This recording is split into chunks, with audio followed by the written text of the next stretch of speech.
quiet tone.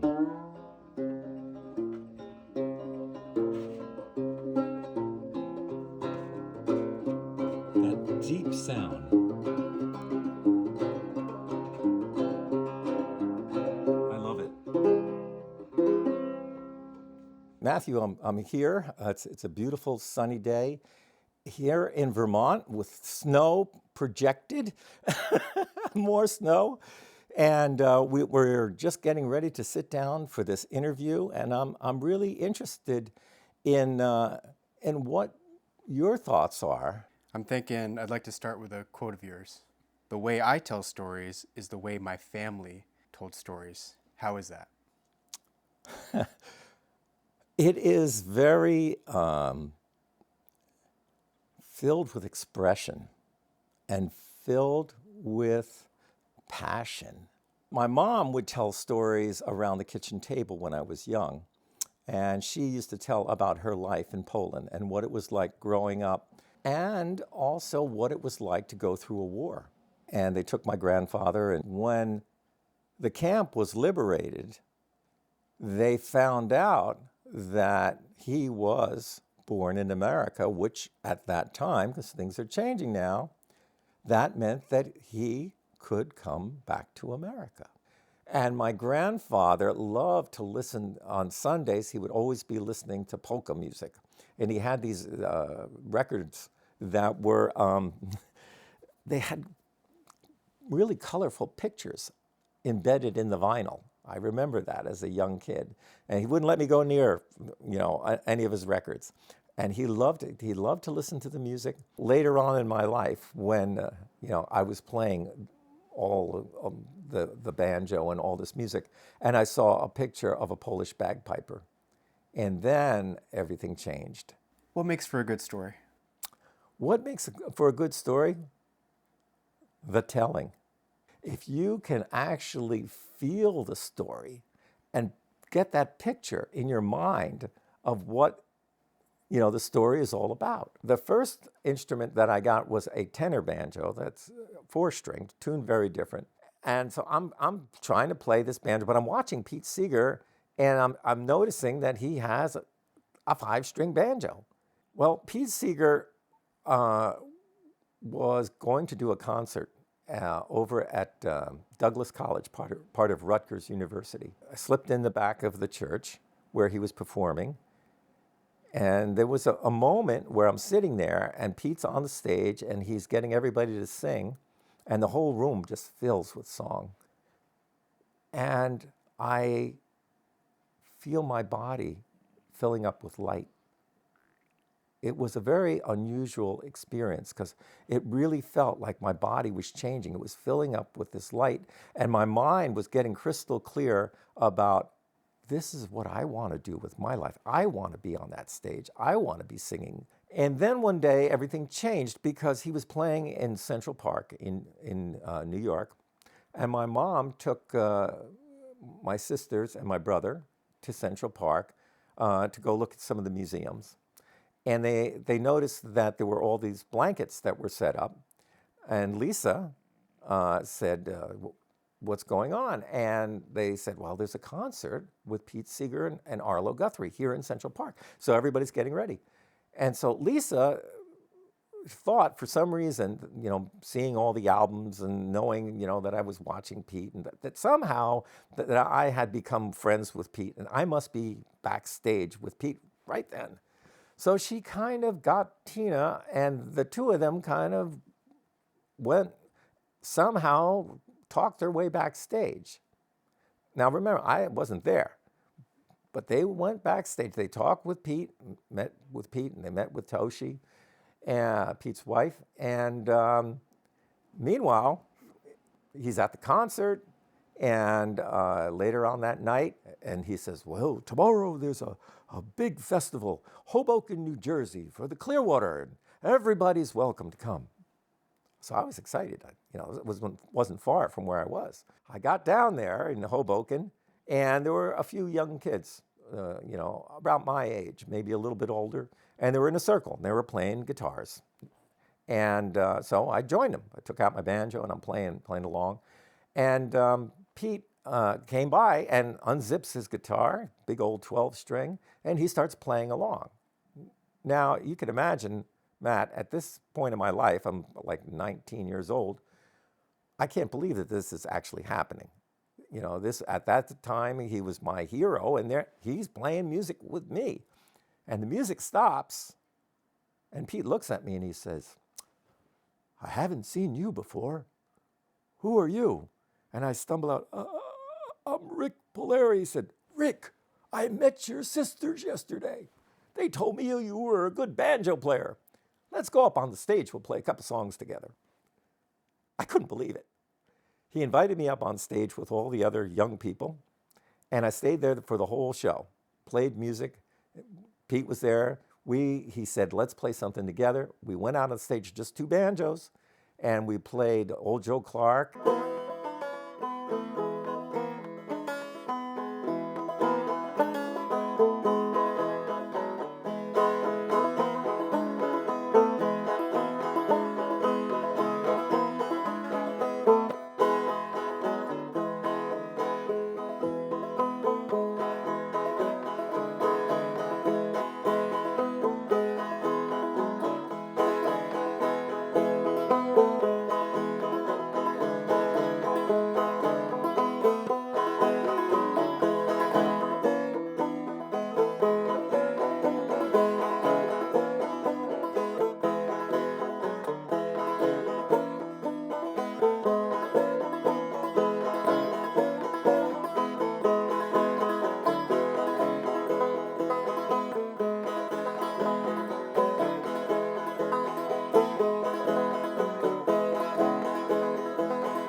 That's the Old Joe Clark. Like I said, that's one of the first songs that I played with Pete. The community seems to be really important to you. It is. Very much so right now, more than ever. Because, I'm at the point in my life where, I've traveled so much all over the world. You have to learn how to create, what you want where you are. My home is in the Green Mountains.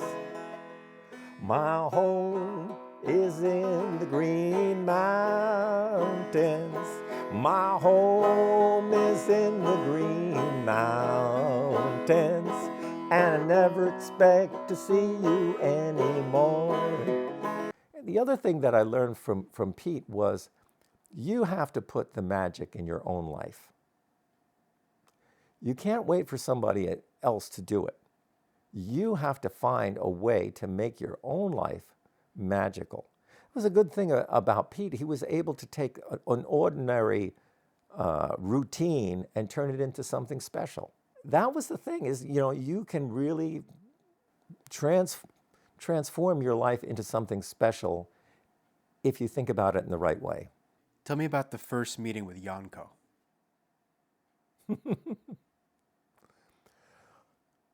Well, we were talking earlier about, I saw the picture of the Polish bagpipe, and that was late 1970s.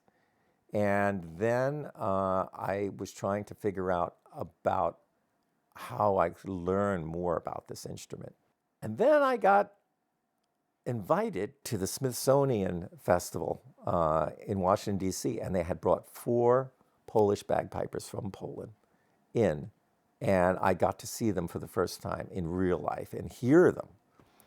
And then I realized it was going to be a lot more difficult than any other instrument that I ever tried to play because I had to learn how to speak Polish.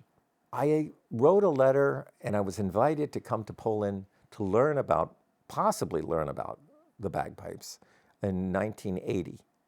So I had these bagpipes, went to Poland in 1980, and I had to go to a parade. I didn't really want to. I had to wear a costume. I really didn't want to. All I really wanted to do was just play these instruments. I didn't realize that it's not that way, that you can't take a tradition and pull it apart and just take the parts that you want. You have to embrace it in its totality. And so there I was, on the streets with this bagpipe trying to play Gronichki, because it's the only song that I know. And I had to enter this contest, which I really didn't want to do. But I did. I went there and I tried to play Gronichki. Well, they gave me an award, Outstanding Solo Musician Award, and because they were really excited that an American was trying to play these instruments. So one of the judges, he came over to me and through an interpreter, he said, that he was Yusuf Broda and that he played this same instrument and that he was going to show me a few things. And I realized Yusuf Broda was the one on the recording I was listening to. He was actually playing Gronichki with Janko, was playing fiddle. Okay? So I met Janko first on a recording. And then, Yusuf told me through the interpreter after, I had tried to play a little bit. He said, we don't teach bagpipes to tourists. He says, if you're sincere, you have to come to Poland, live in Istebna with me, and then I'll teach you. The Kosciuszko Foundation, which had rejected me once already, I wrote to them again, and this time they said yes. And I received a fellowship from the Kosciuszko Foundation to live with Yusuf Broda in Istebna. And what an adventure that was. People didn't understand why I was doing it. A lot of my friends, from the Clearwater, they didn't understand why in the world was I going to Poland. Why don't you go to Scotland or to England or someplace? Why are you going to Poland? They didn't get it. They didn't understand about what I was going to experience was not about being a tourist. It was really about learning from the communities and carrying on a tradition. But I really did not know how to speak Polish. I knew a few phrases and things like that. And there I was in Istebna where no one knew one word of English. Nothing. Absolutely nothing. And I was getting myself into all kinds of predicaments because I didn't know what was going on. Yusuf was treating me as if I could speak Polish. In other words, he wasn't really trying to find a simpler way of communicating. He still is, very philosophical. So he was talking to me in very abstract terms about Polish folk culture and stuff. This was the Zen of Polish bagpiping. And so I was going through this transformation where I had to let my old self go. So people were coming over and looking through the window to see the American, It was very bizarre. It was a bizarre time. And meanwhile, I could not communicate as well as I wanted to. And the only time I felt at home was playing my banjo. It was the real thing. And the thing was really interesting was I finally understood what folk music was about. Before that, I thought about folk music as being you go to a folk festival and you see somebody on the stage performing, or you listen to a record, or it's something that that professionals do. Then I went to Poland in a rural community, and there the stage was the land, the air, the natural echo. So even though I was in Poland, it was all of these songs that I had sung for so many years were revisiting me in a different way. And they became my friends.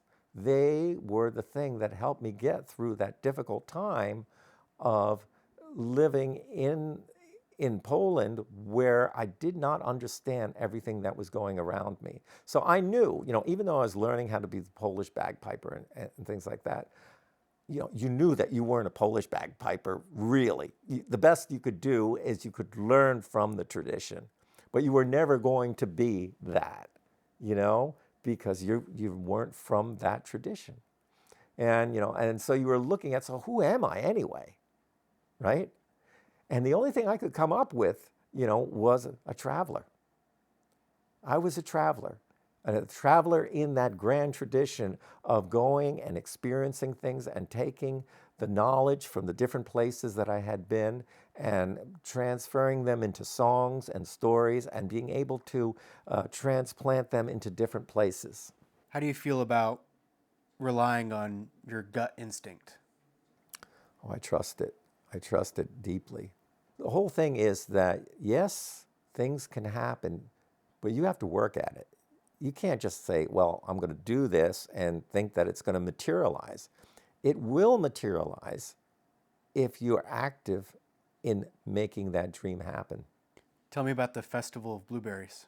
Pete called me up and he said, well, Rick, did you ever think about Perth Amboy? It's got a good harbor. The waterfront looks good. Might make a good festival. You should see what you can do. He gave me the marching orders. And Pete was there, and he's very, accessible. And that's the whole thing about folk music in general is different than rock and roll, is that the people are accessible. You can talk with them. They're like, they want to be like you and me. They don't want a shield around them. Whether you're backstage or you're on stage, it's all the same thing.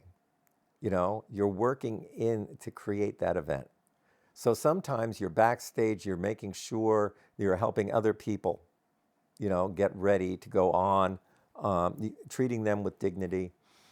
And then when you have your chance, you're able to share what you have to offer. There are people who need music in their life, and they don't have that access. We who are the music makers, music is all around, all the time. I mean, Utah Phillips used to talk about your job as a performer doesn't start when the gig starts. Your job starts when you cross the county line, and it doesn't end until you leave.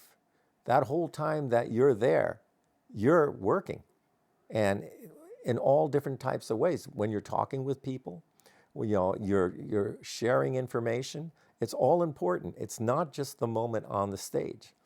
I see you have a banjo there. This one here is one that when I did this project, the last project that I did with Pete was about the Almanac Singers. I had this crazy idea that in Pete's book, The Incomplete Folk Singer, he had this paragraph about the early days. He was in the band with Almanac Singers, and there was Lee Hayes and Mill Lampell and Woody Guthrie and himself, and they had taken a cross-country trip and played at union halls all across the country.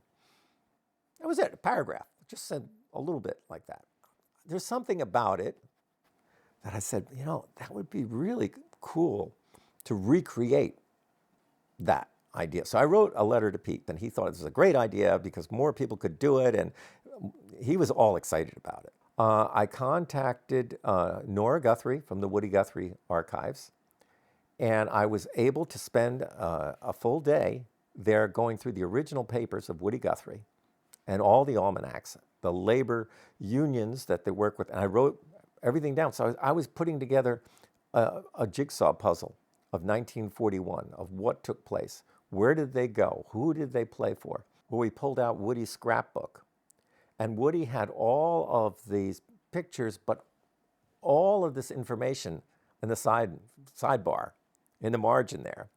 That's where I was able to say, oh, that came from the Almanac Tour, and that came from the Almanac Tour.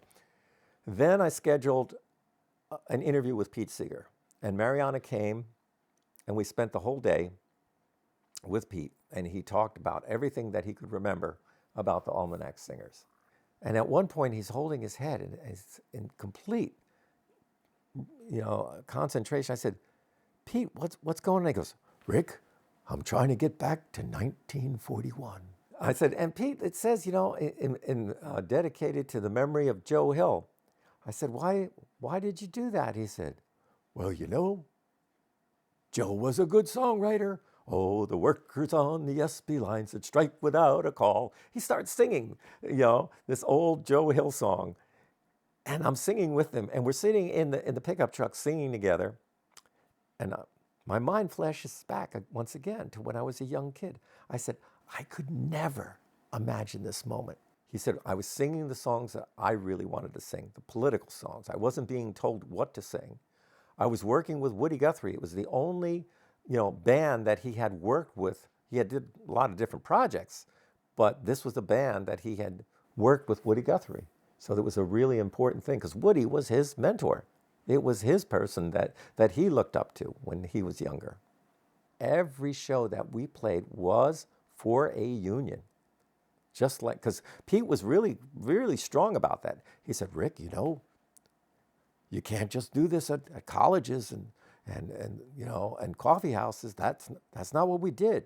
If this is going to be a real almanac tour, you have to play at union halls. I got to visit with Pete after the tour, and we sat down together and showed him the pictures of the tour.